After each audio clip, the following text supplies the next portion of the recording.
These matters are matters, firstly, that for Colin Beattie himself to reflect upon, but also in discussion with the First Minister and others. I've not been part of any of those discussions, but clearly, firstly, he has been released without charge and people are innocent until proven otherwise, but there are obviously some positions that Colin Beattie holds that will be something that will require to be discussed, and I'm sure that's something he recognises. Well, look, the work to get new auditors has involved Humza Yousaf directly as the party leader, and that is a key priority for him to make sure that we can meet our deadlines, and that work has been ongoing in order to secure new party auditors. Well, I mean, that's something that the party will have to discuss with the Electoral Commission. I'm not going to prejudge that, but first and foremost, we are trying to get those auditors in place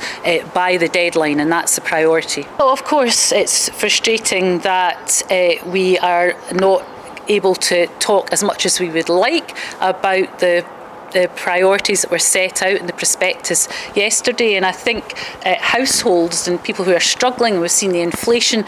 figures today, who are struggling with the costs of things like food and fuel, will want to know what we as a government are doing, and of course there was a lot in the prospectus around that, not least the support, the tripling of the Fuel Insecurity Fund to 30 million, the support of 1.3 billion over the next 3 years to invest in the Scottish Child Payment, and many other supports that are going to really help households at this difficult time. So although the public will expect the SNP to get its own house in order, they also expect us as the government to help their households with the cost of living pressures.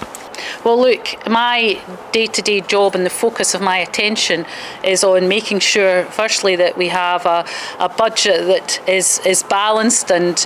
we deliver a balanced budget, and that we make sure that the money that we are spending, as was set out yesterday, is focused on the priorities of people of Scotland, and that we can help them through these difficult times. So that's where my focus of attention is. That's where the focus of the First Minister is.